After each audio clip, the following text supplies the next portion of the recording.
നടിമാരുടെ പീഡന പരാതികളുടെ പശ്ചാത്തലത്തിൽ മുകേഷിന്റെ രാജിക്കായി മുറവിളി കൂട്ടി പിണറായി സർക്കാരിനെ സമ്മർദ്ദത്തിലാക്കാൻ കച്ചകെട്ടിയിറങ്ങിയ പ്രതിപക്ഷ നേതാവ് വി ഡി സതീശന്റെ മർമ്മത്ത് കിട്ടിയ അടിയാണ് മുൻ കോൺഗ്രസ് നേതാവിന്റെ വെളിപ്പെടുത്തൽ. പ്രതിപക്ഷ നേതാവിനെ പ്രീതിപ്പെടുത്താൻ പറ്റാത്തതിനാൽ അദ്ദേഹത്തിന്റെ ഗുഡ് ബുക്സിലില്ല എന്ന വെളിപ്പെടുത്തലുമായി എത്തിയിരിക്കുന്നത് കോൺഗ്രസ് നേതാവും മുൻ PSC മെമ്പറുമായ സിമി റോസ്ബെൽ ജോൺ ആണ്. കോൺഗ്രസ് നേതൃത്വത്തിനും നേതാക്കൾക്കുമെതിരെ ഗുരുതര ആരോപണങ്ങളാണ് സിമി റോസ്ബെൽ ജോൺ ഉന്നയിച്ചിരിക്കുന്നത്. പ്രീതിപ്പെടുത്തൽ നടക്കാത്തതുകൊണ്ട് താൻ പ്രതിപക്ഷ നേതാവിന്റെ ഗുഡ് ബുക്സിലില്ലെന്നും തനിക്ക് അവസരങ്ങൾ നിഷേധിക്കുകയും തന്നെ പരസ്യമായി പലതവണ അപമാനിക്കുകയും ചെയ്തിട്ടുണ്ടെന്നും സിമി റോസ്ബെൽ ജോൺ ആരോപിച്ചു. തന്നെക്കാൾ വളരെ ജൂനിയർ ആയിട്ടുള്ളവർക്ക് കൂടുതൽ പദവികളും അംഗീകാരങ്ങളും കൊടുക്കുന്നു. അഡ്ജസ്റ്റ്മെന്റുകൾക്ക് തയ്യാറല്ലാത്തവർക്ക് ജയിക്കാവുന്ന സീറ്റുകൾ പോലും തരില്ലെന്ന് മാത്രമല്ല, ഉയർന്ന പദവികളിൽ നിന്ന് മാറ്റി നിർത്തുകയും ചെയ്യുന്നു. സ്വാധീനവും നേതാക്കന്മാരോട് അടുത്ത ബന്ധവുമുള്ള സ്ത്രീകൾക്കായി പ്രത്യേക മാനദണ്ഡങ്ങൾ യോഗ്യതയാക്കുന്നു.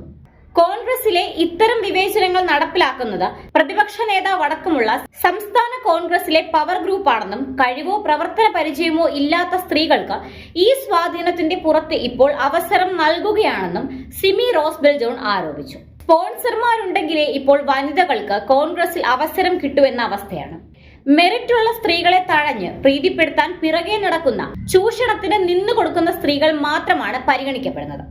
ചില നേതാക്കന്മാരുടെ ഗുഡ് ബുക്സിൽ കയറിപ്പറ്റിയാൽ മാത്രമാണ് അവസരം ലഭിക്കുന്നതെന്നും അതിനായി ചൂഷണത്തിന് നിന്നുകൊടുക്കേണ്ടി വരുന്നെന്നും മുൻ കോൺഗ്രസ് നേതാവ് പറഞ്ഞു. അവസരം നഷ്ടപ്പെടുത്താതിരിക്കാൻ ഈ ചൂഷണങ്ങൾക്കെതിരെ പരാതി കൊടുക്കാൻ ആരും തയ്യാറാകുന്നുമില്ല. നടക്കുന്നത് അഡ്ജസ്റ്റ്മെന്റ് രാഷ്ട്രീയമാണെന്നും പല വനിതാ കോൺഗ്രസ് നേതാക്കളുടെയും പശ്ചാത്തലം പരിശോധിക്കണം. ചില ശബ്ദ സന്ദേശങ്ങൾ തന്റെ പക്കലുണ്ട്. പുറത്തുവിട്ടാൽ കോൺഗ്രസിൽ പൊട്ടിത്തെറി ഉറപ്പാണെന്നും സിമി പറഞ്ഞു. നേതൃത്വത്തോട് ഒട്ടി നിൽക്കുന്നവർക്ക് കോൺഗ്രസിൽ സ്ഥാനമുള്ളൂവെന്നും സിമി തുറന്നടിച്ചു.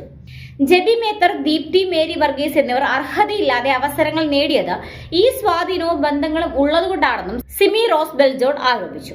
സിനിമാ രംഗത്തെ പീഡനങ്ങളുടെ പശ്ചാത്തലത്തിൽ മാധ്യമങ്ങളോട് പ്രതികരിക്കുകയായിരുന്നു സിമി റോസ്ബെൽ ജോൺ.